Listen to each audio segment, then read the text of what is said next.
Hello my dear class 10 students, a very warm welcome to Deeksha Vedantu class 10 YouTube channel. My name is Ekta, you can call me Ekta Ma'am.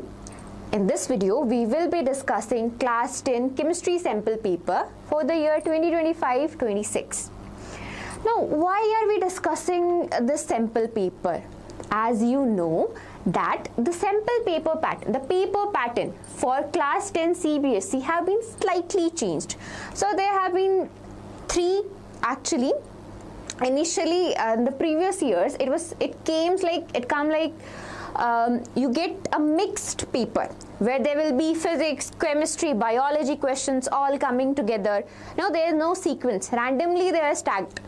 But from this year onwards, in 2025-26 session, what they did, they actually separated three sections. Section A we have of biology, section B we have of chemistry, section C we have of physics. Okay, so here a little, the student, if you don't know some questions from your biology section, you can start away from your chemistry and physics section, and if you don't know some questions from your chemistry section, then you can start from your biology or your physics section.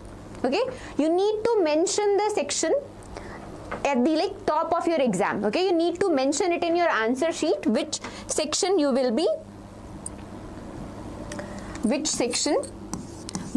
attempting. Okay, so you have section A, section B and section C.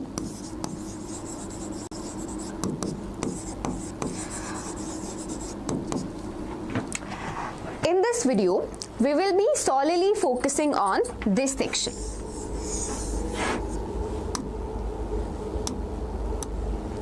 Your section B, which is your chemistry section.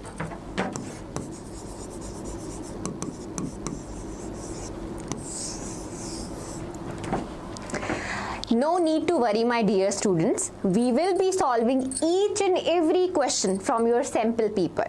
The chemistry portion, section B, we will be solely dealing with that portion only. So buckle up and let's start. Before we begin, I just want to ask you something, a little request I have. Just grab your pen and paper before each question, and whenever each question comes on your screen, just pause that and try to solve that question on your own. And then again resume your video and check whether your answer was correct or not. I hope it will be a really fun session for you guys, and for more such kind of fun and engaging sessions, please subscribe to our channel and give this video a thumbs up if you really enjoy it and understand chemistry. Okay, shall we start? Okay.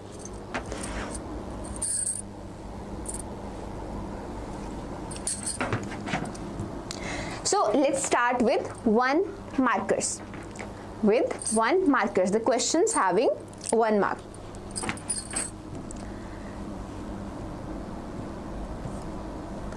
So on your screens, just look at these questions. Look at this question and try to answer it. Just pause the video and try to answer this question on your own.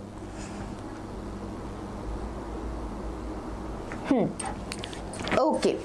So I hope you have answered this question.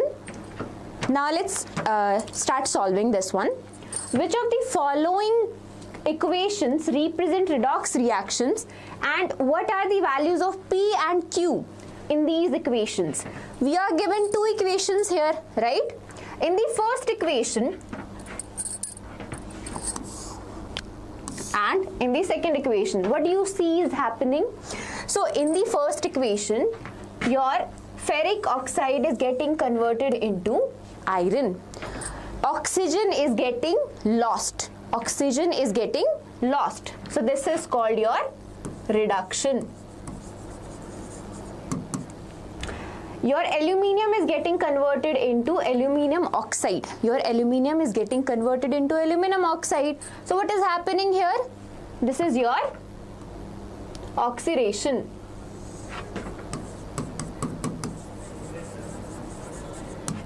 Now Now you know when in a reaction you have reduction and oxidation. What do you call such reactions? Redox reactions, right? We call such reactions as redox reaction. So that means this is a redox reaction.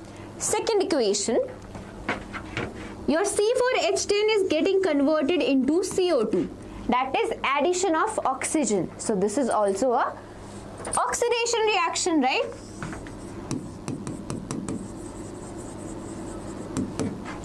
Your oxygen is getting converted into water. There is addition of hydrogen. And what do you mean by addition of hydrogen?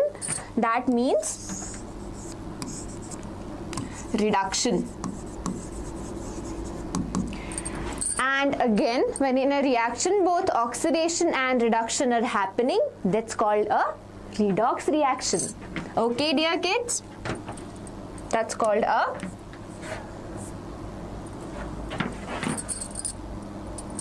redox reaction.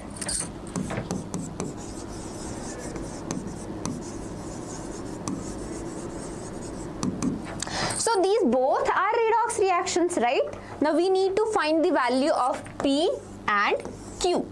We need to find the value of P and Q. What will be the value of P? Okay. How many iron we have on the left hand side? We have 2 iron. Okay. So that means the value of P will be 2. Okay. Moving on to the value of Q. How many hydrogens we have on the left hand side? We have 2 times 10. We have 20 hydrogens. We have 20 hydrogens on the left hand side. Right? So on the right hand side we will have the value of Q will be 10. Which option matches our observation? Both equations 1 and 2 are redox reaction and the value of P is 2 and the value of Q is 10. This is our correct option. I hope, my dear kids, it was correct for you also. Moving on to the next question. Okay, just read this question and try to answer this on your own first. I hope you have solved this question. Okay, 4 statements about the reaction of oxides with dilute hydrochloric acid and aqueous NaOH, sodium hydroxide, are listed. So, your oxides are reacting with hydrochloric acid, HCl, and NaOH. Now go through each statement one by one. Aluminum oxide reacts with both dilute hydrochloric acid and aqueous sodium hydroxide. Now there is one thing. We have metallic oxide,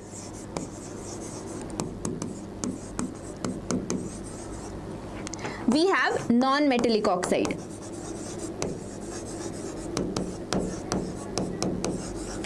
Your metallic oxides are basic in nature. Your metallic oxides are basic in nature, while your non-metallic oxides are acidic in nature.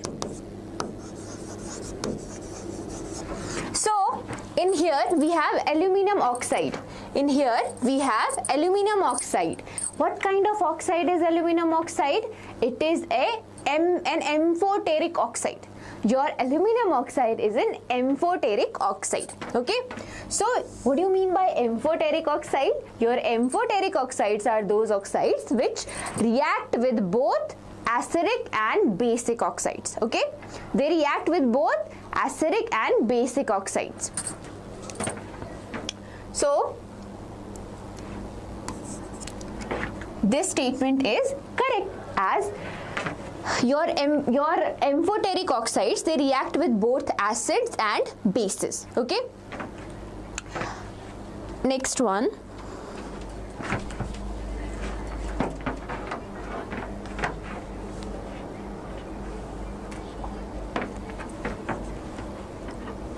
Calcium oxide reacts with dilute hydrochloric acid and aqueous sodium hydroxide. You know your calcium oxide is basic in nature, right? Your calcium oxide is basic in nature. What about sodium hydroxide? It is also basic in nature. It is also basic in nature. So, does a basic oxide will react with a basic oxide? No, it won't react with a basic oxide. So, this statement is incorrect. Then, moving on to the next statement, your zinc oxide. Your zinc oxide reacts with both hydrochloric acid and sodium hydroxide. Yes, this is a correct statement, as your zinc oxide is amphoteric oxide, which means it reacts with both acids and bases. So this statement is also correct. Last statement, your sulfur dioxide does not react with either dilute hydrochloric acid and or aqueous sodium hydroxide. Sulfur dioxide, your sulfur dioxide is a non-metallic oxide, and your non-metallic oxides are acidic in nature. If this is acidic in nature, it will react with sodium hydroxide, right? Acids and bases react, they form salt and water, right?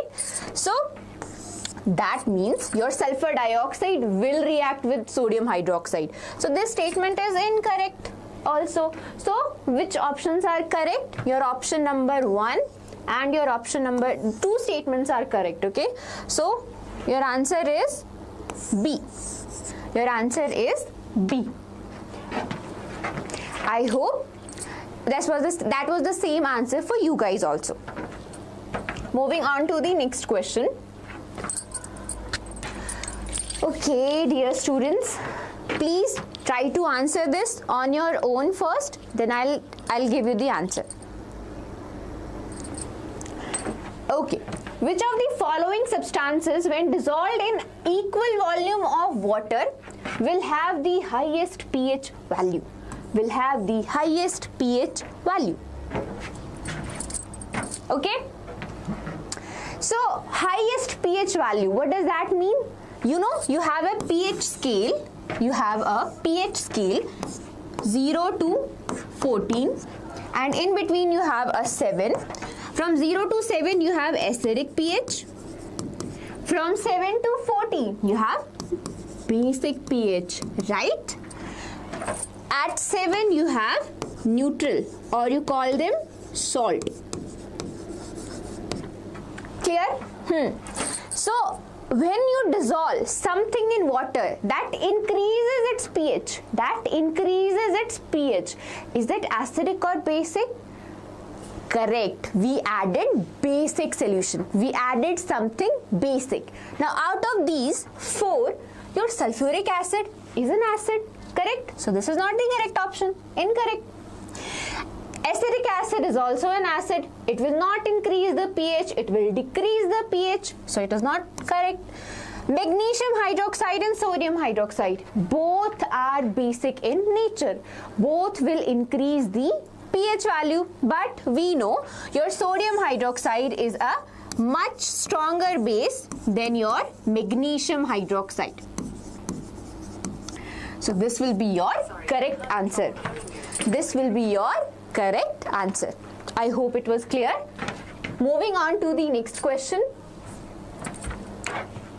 Please try to solve this question on your own. Okay. Methyl orange is added to dilute hydrochloric acid and to aqueous sodium hydroxide. What is the color of methyl orange in each solution? So firstly, we know your methyl orange is orange in color, right? Your methyl orange is orange in color. When you dissolve your methyl orange in acid and in base. So when you dissolve them in base, it's an indicator. It's an acid-based indicator. So when you dissolve it in a base, it turns yellow colored. And when you dissolve it in acid, it turns red colored. So my dear kids, which will be the correct answer? You have red and you have yellow. So this will be your correct answer. Moving on to the next question. still we are only on 1 markers, okay? These are only 1 marker questions. Okay, try to answer this question on your own first and then watch the answer, if your answer is correct or not. When excess of carbon dioxide is passed through lime water, the milkiness disappears because, so when you add carbon dioxide to lime water, the milkiness disappears because, so you know, when you pass carbon dioxide from lime water, this is your lime water,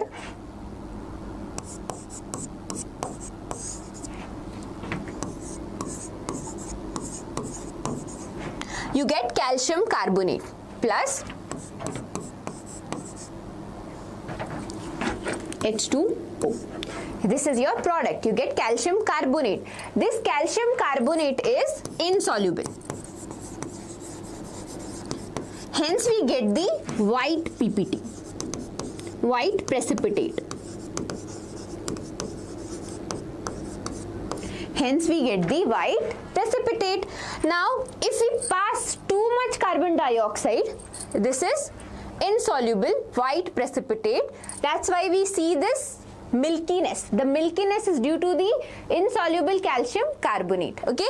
Now when we pass too much carbon dioxide through this one, it gets converted into calcium hydrogen carbonates. It gets converted into calcium hydrogen carbonates. Okay. Now this one is a soluble. It is water soluble. Your calcium bicarbonate is water soluble.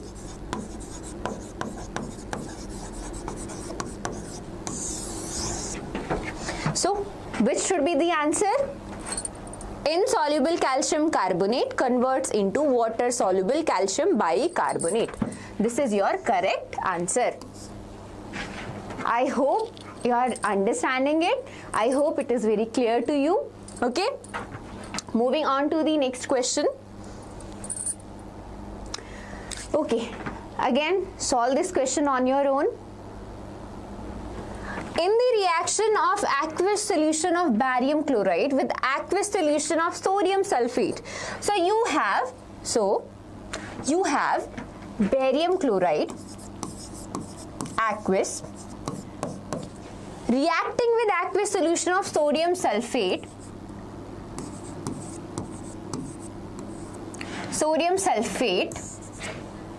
this is also aqueous.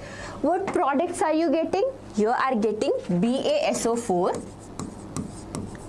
plus 2NaCl. Okay. Now see, your barium sulfate is insoluble. It will comes out as a precipitate. It is insoluble. So that means the aqueous solution formed, the aqueous part, that means the soluble part will be your sodium chloride. I hope, my dear students, this is the answer that you marked. Moving on to the next question. Try solving it on your own. See, question about this iron and your reaction with copper and other metals. It's very prominently asked question that's been asked every year in CBSE 10th board. So please focus on that one. We'll be solving this question now. An iron nail is added to each of the 2 test tubes P and Q containing aqueous copper sulfate and aqueous silver nitrate respectively. Which of the following observation is correct? So see, we have 2 reactions happening here. We have iron reacting with copper sulfate and we are getting iron sulfate plus copper. This is green in color as we know, and this is your brown, reddish brown colored. Okay. Now if iron reacts with AgNO3, we get Fe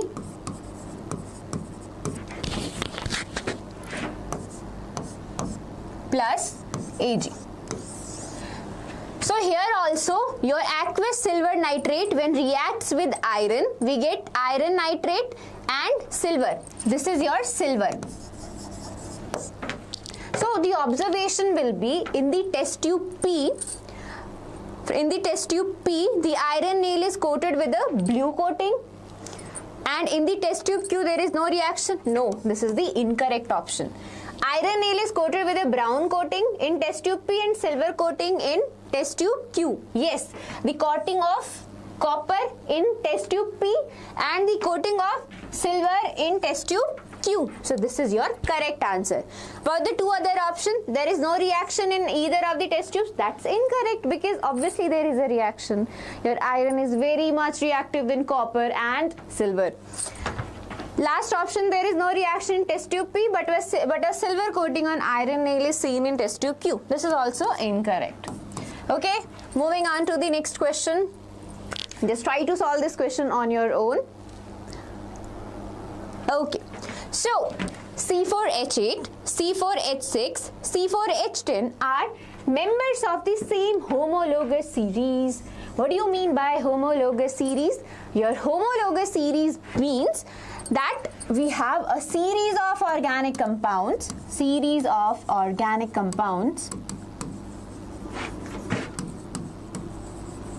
having same functional group,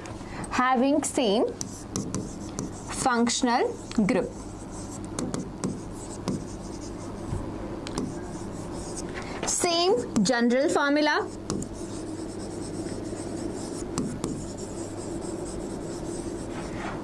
same functional group, same general formula, same chemical properties.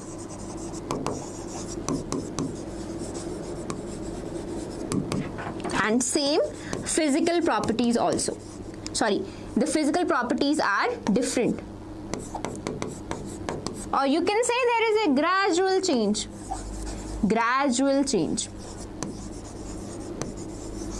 In physical properties.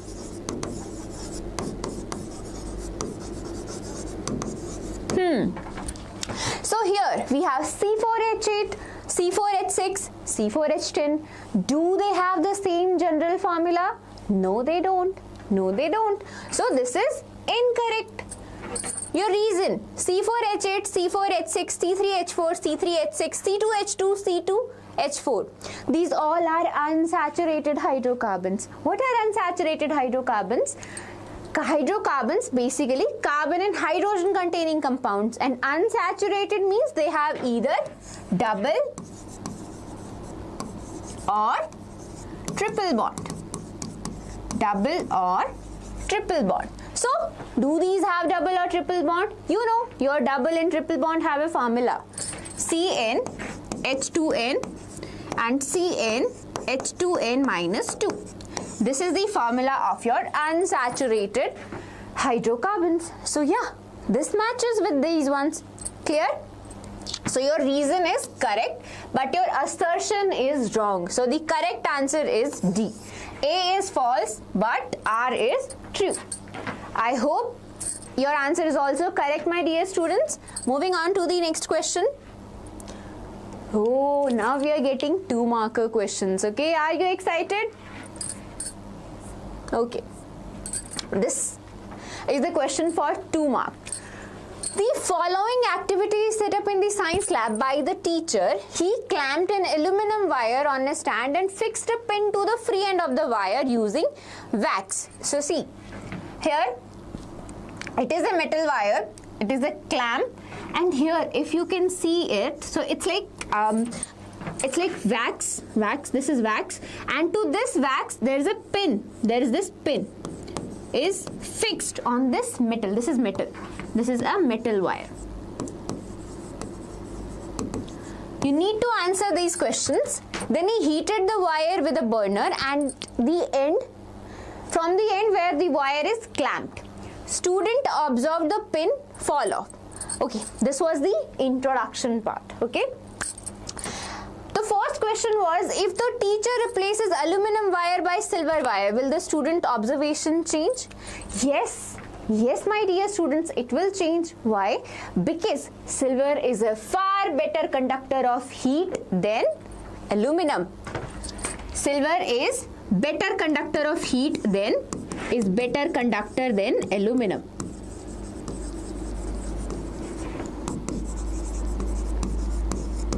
aluminum. Okay, so your pen will fall off far quickly. Your pen will fall off quickly.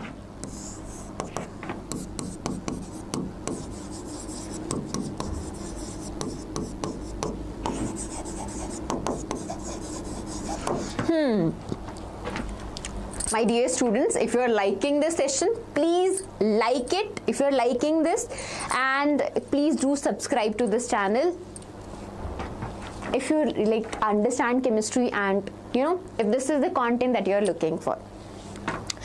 Now the second question, will the aluminum wire melt? Give reason to your answer. Will the aluminum wire melt? You all know metals have very high melting point. So obviously aluminum wire will not be melting off. Okay. So no. The answer is no. Okay. Moving on to the next question. Yeah, we went to the 3 marker ones. Okay. Are you excited? Okay. Okay. Go through the question. Try to solve on your own. You have 2 choices. You have choices there also, right? You have 2 parts, A or B. Attempt either of them. But we will be solving all the parts. No worries.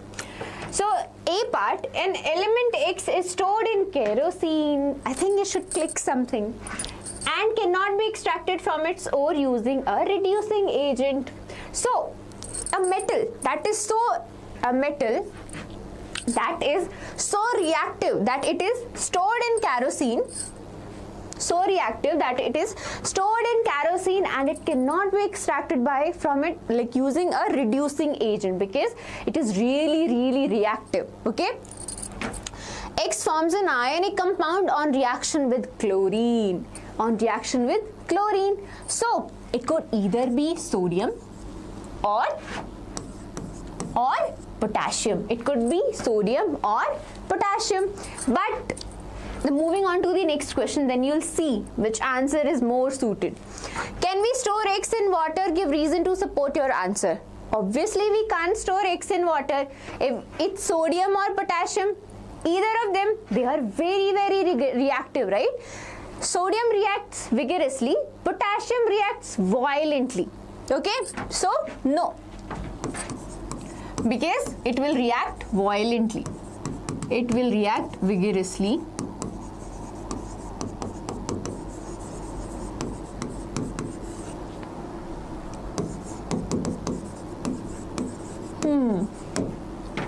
Identify element X, name the process used, and write the equation for extraction of X from its ore. So, my dear students, we need to identify whether it's sodium or potassium. What do you think? Whose extraction process have we studied in our books? Sodium one, right? Because potassium is like sodium only, but it's far more reactive. So we don't study its extraction in our class 10th book, because it reacts very violently, gives very violent reactions. So it's uncontrollable kind of. You can't control it, okay? So your element is sodium, and the process used, and write the equation, the process used is called down process. Or one more name is there, you call that electrolytic reduction. You do electrolytic reduction. Okay, what should be the equation? Simple. You have a cathode, you have an anode. Okay. We have Na positive on cathode and Cl negative on anode. We need to extract sodium on cathode and chlorine on anode. So what will we do? So it has a positive charge. Sodium has a positive charge. If we add electron to it to cancel out the positive charge, we will get sodium. We will get sodium metal, right? Cl, chlorine, already have a negative charge. Chlorine already have a negative charge. If we remove electron from it, minus electron, if we remove electron from it, we will get Cl2. Half Cl2 means 1 chlorine. Okay. I hope it's clear now. This is the equation of extraction of X from its ore. Clear? Okay, dear students, moving on to the next question. This is the B part. Try to solve it on your own. The domes of many buildings in Europe are made of copper. You know, have you ever been to Europe? I have not. One day I will visit, maybe.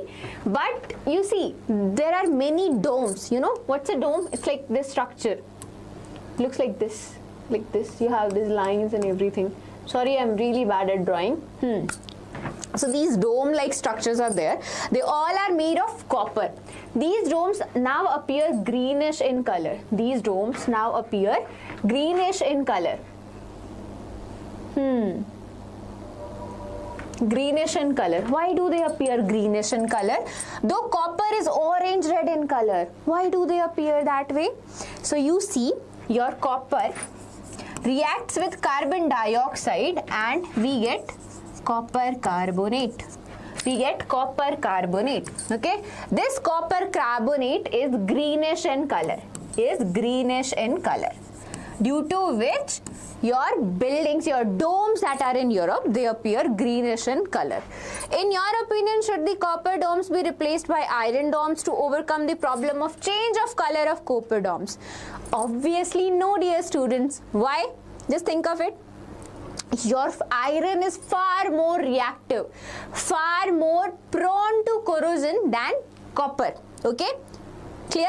So due to that reason, yes, no, you can't make your domes, or you can't replace your copper domes with your iron domes. Okay? No, as your iron domes will corrode quickly.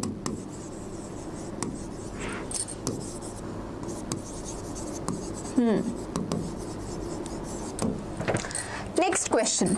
Domes used to be made from thin sheets of metal. Why did the ancient architects use copper to make domes? So you know that property of metal by which it can be beaten down into thin sheets. We call that property malleability, right? We call that malleability. Now, as your copper is highly malleable,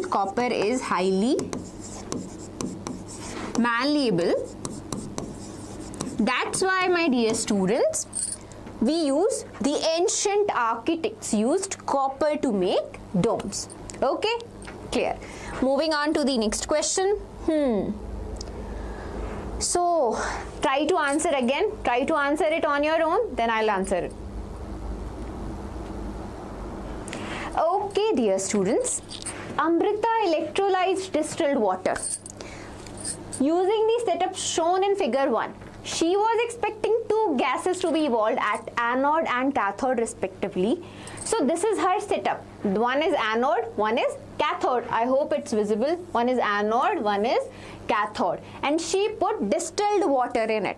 Now you know a speciality of distilled water, it does not have any ions. It does not have any ions.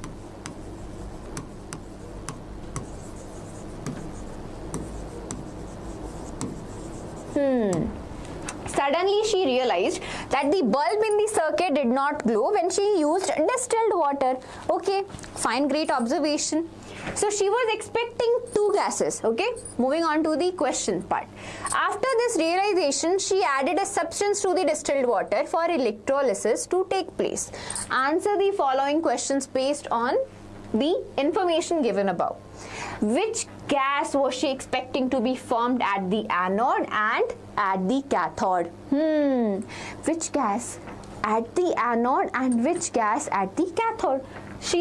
What is distilled water? It's water, right? When she was when she was trying to electrolyze it, so she was expecting at anode she was expecting oxygen, at cathode she was expecting hydrogen gas. At anode she was expecting oxygen and at cathode she was expecting hydrogen gas. Okay. Why did the bulb not glow when Amrita passed electricity through distilled water? We all know that, right? Because distilled water does not have any ions. Does not have any ions.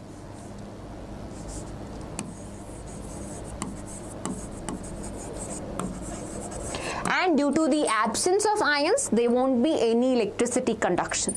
So, which substance she added to distilled water to get the expected result? Simple. Something that can dissociate into ions. And what is that, my dear kids? A salt. She added NaCl. Because when you add NaCl, you get Na positive and Cl negative. And these are ions. Now, these ions will help conduct the electricity. Okay. Moving on to the next question.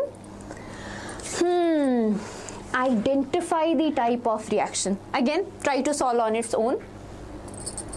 On your own, please. Okay. We need to identify the type of reaction that are happening here. First one. Your zinc oxide reacting with carbon and we are getting zinc plus carbon monoxide. Now your ZnO is zinc oxide is your zinc oxide is losing oxygen. Losing oxygen. That means it is reduction. It is reduction. Okay, your carbon is getting converted into carbon monoxide. There is addition of oxygen. There is addition of oxygen. And what do you call your addition of oxygen? Oxidation. Correct, my dear students. It's called oxidation. So, a reaction having both oxidation and reduction. What do you call such reactions? Redox reaction. What do you call them? This is a redox reaction. So, A is your redox reaction. Okay. Moving on to the next reaction, my dear students.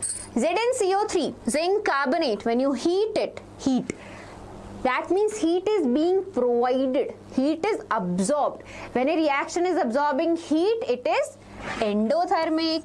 It is endothermic. And what is happening here? Your zinc carbonate is breaking down into zinc oxide plus carbon dioxide. One product, one simpler compound is broken down into two simpler atoms, two simpler compounds, So what do you call that? Decomposition reaction. What do you call that? Decomposition reaction. So it's an endothermic decomposition reaction.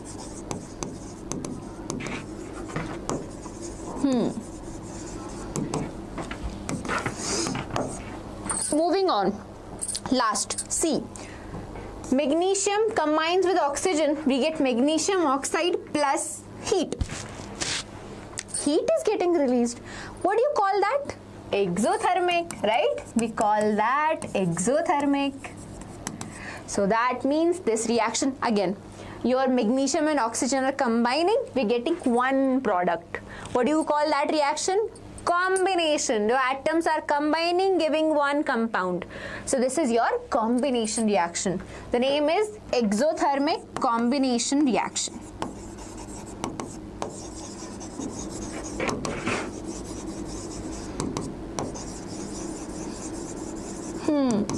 Okay, my dear students, I hope you have solved the questions till now. Moving on to the next question. 4 markers. We are almost near the end. You are doing really good. I'm really proud of you. And yes, please continue. Try to solve them as many questions as your own, on your own. And I'll be there to help you with chemistry portion. There are so many good teachers out here which will help you with your biology ma'am. JJ ma'am is here. Your physics, Aditi ma'am is here. Your sociology ma'am is they are very good teachers. Okay, so please follow us, and I hope we solve your doubts, and do comment any doubt you have. I will try to answer each and every doubt. Okay, moving on to the next question.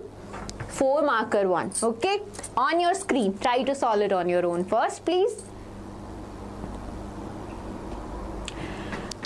Sarah took 2 ml of dilute NaOH solution in a test tube and added 2 drops of phenolphthalein solution to it. The solution turned pink in color. She added dilute H2SO4 to the above solution. She added dilute H2SO4 to the above solution. Continue reading it. Okay. Above solution until the solution in the test tube became colorless. 40 drops of dilute H2SO4 were used for the change in color from pink to colorless. When Sarah added a drop of NaOH to the solution changed color back to pink again. Sarah now tried the activity with different volumes of NaOH and recorded her observation in the table given below. Now you see, when you have 2 ml of NaOH, she added 20 drops. When you had 3 ml of NaOH, she added 30 drops. Okay? Okay. She added 30 drops. When she had 4 ml of NaOH, she added 40 drops. She added 40 drops. Okay? So that means, okay, firstly, you should know phenolphthalein is an indicator. Your phenolphthalein,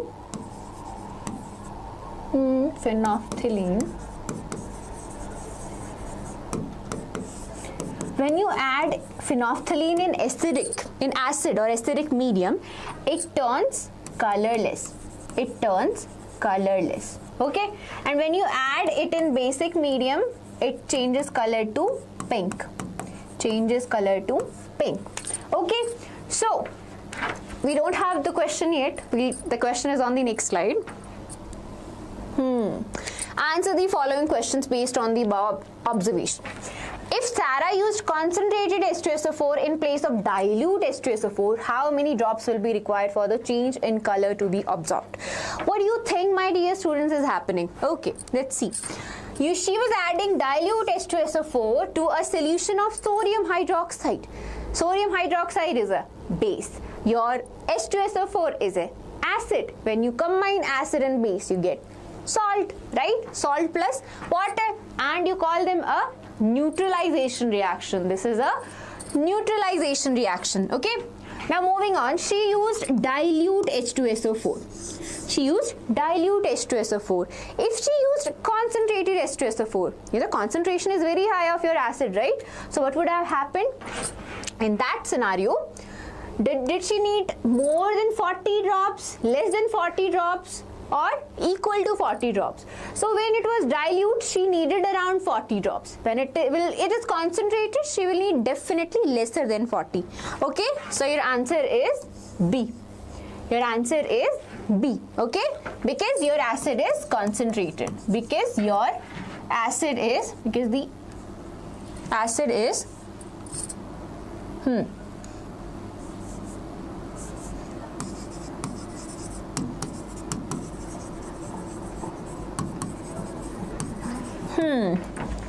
Sarah measured 20 drops of dilute H2SO4 and found its volume to be 1 ml. So that means 20 drops equal to 1 ml. If Sarah observed a change in color of NaOH solution by using 3 ml of H2SO4, how many ml of NaOH did she add to the test tube initially? 20 drops, 1 ml. How many ml of NaOH? 3 ml of H2SO4 she used. 20 drops, 1 ml. 3 ml of H2SO4 means 20 times 3.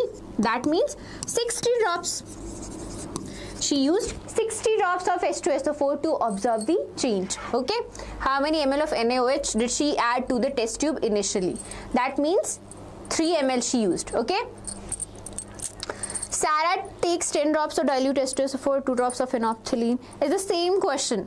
The color change observed. Change in color after adding 20 drops of NaOH. What change in color would she observe? So the change in color will be pink. And why? Because your phenolphthalein is pink color in your basic medium. Okay. Moving on to the next question.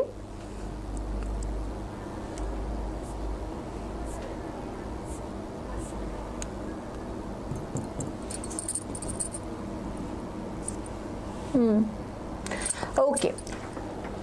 Taking place in the above experiment. Okay, so we had NaOH and H2SO4. Try to answer this on your own first, please.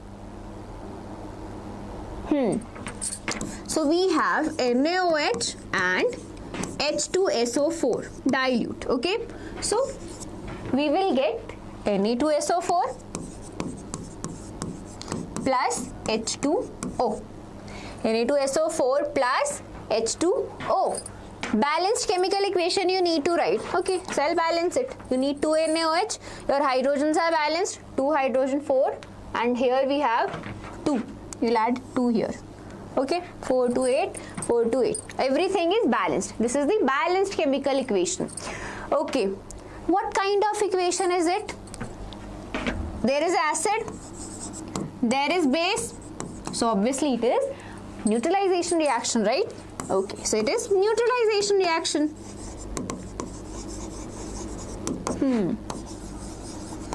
What about the second part?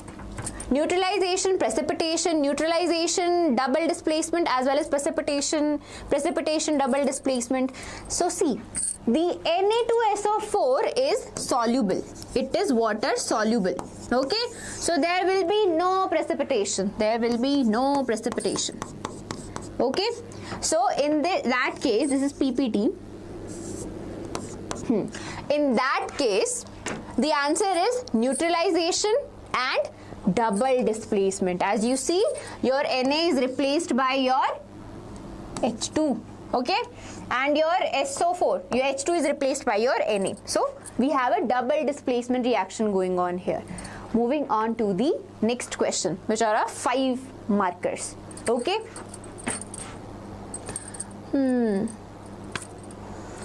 Try to solve this question on your own, my dear kids.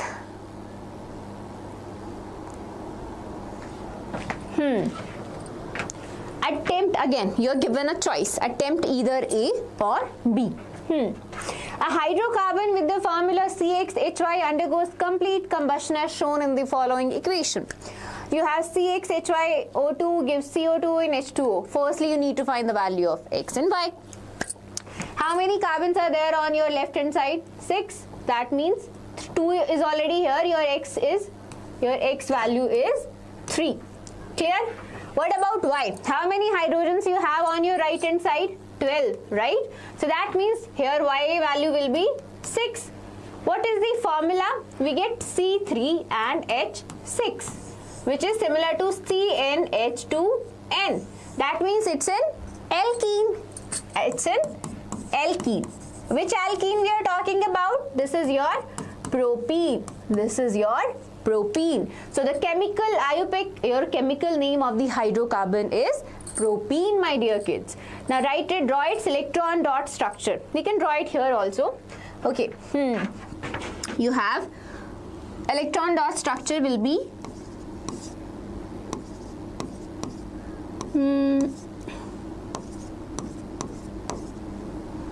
every carbon have 4 valence electrons. So we're drawing them first. Okay, we have this, we have this. Now these 4 are there. We have how many hydrogens? 6 hydrogens are there. I'll denote their electrons by X. Okay, so you have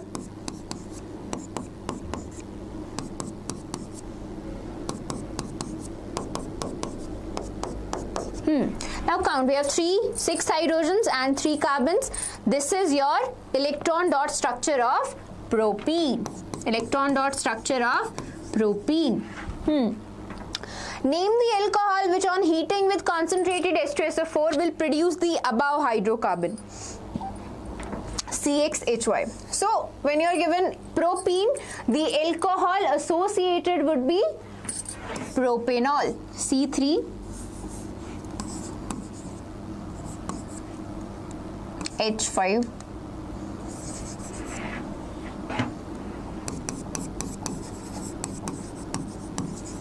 propanol. Okay, Now write a balanced chemical equation for the reaction of CXHY with hydrogen gas in presence of nickel. So need to write a reaction, right? We'll write it. We have C3H6 hydrogen in presence of nickel. It's a hydrogenation reaction, okay? C3H8. Okay, this is a propane.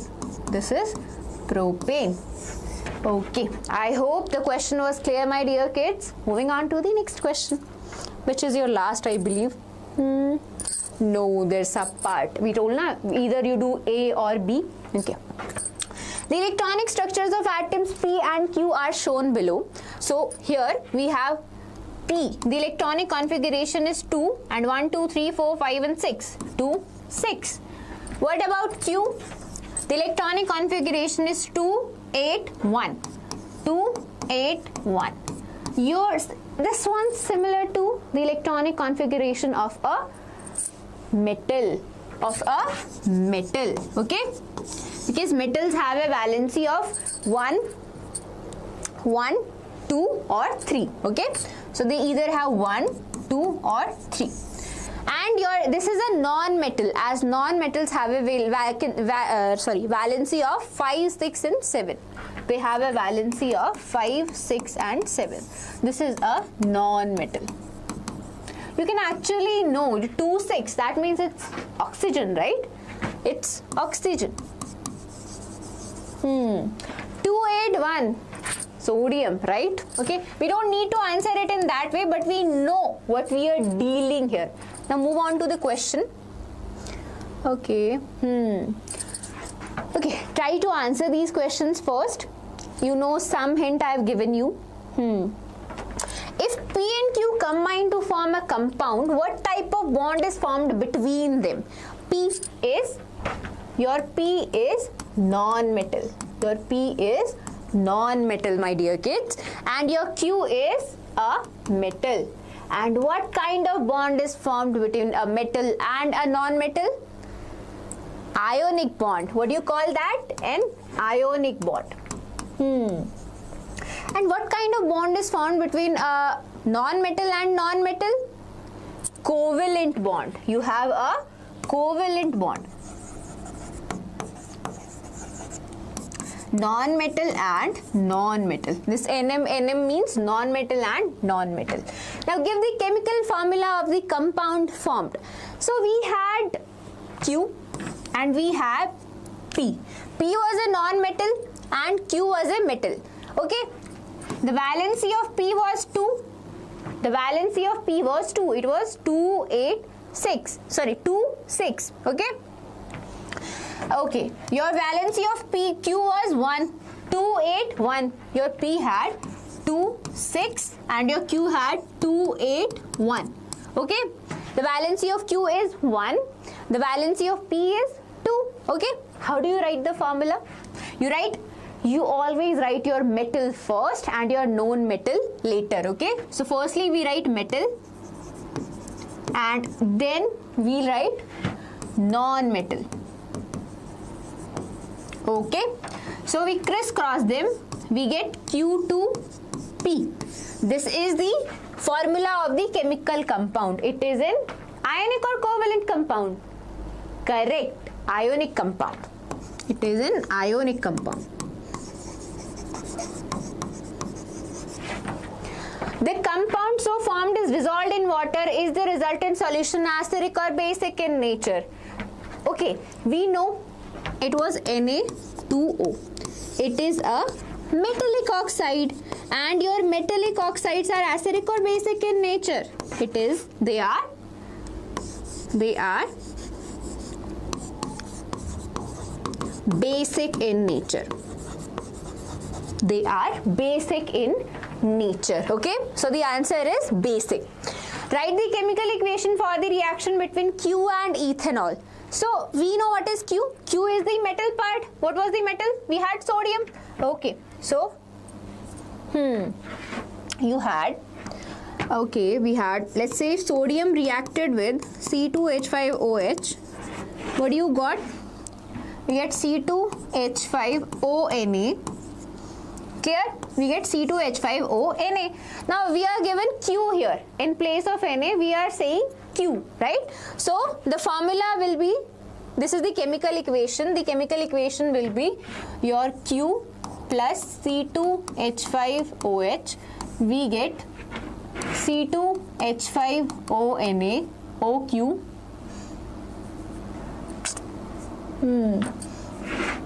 OQ plus H2 gas. Here also H2 gas.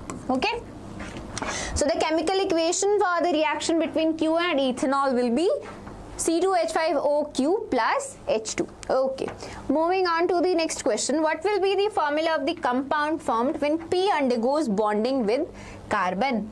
P is a non-metal. P is a non-metal. How will it react with carbon? We know the P in this case, we know. In between you and me, it was oxygen. So when carbon reacts with oxygen, we get carbon dioxide.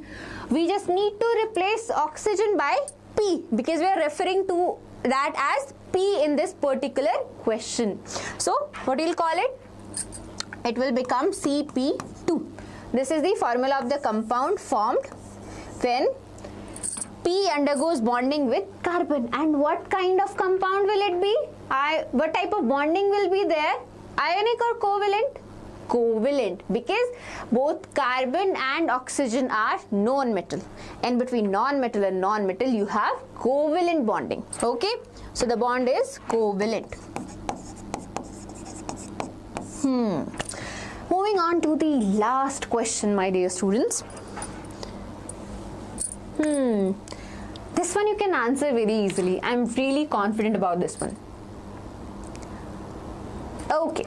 Oxygen can combine with both metals and non-metals. It combines with calcium to form CaO and calcium oxide, and with carbon to form carbon dioxide. So you know calcium is metal, right? Your oxygen is non-metal. Your carbon is non-metal. And we know that a bond between a non-metal and a metal is ionic in nature. This bond is ionic in nature. And a bond between non-metal and non-metal is covalent. This bond is covalent.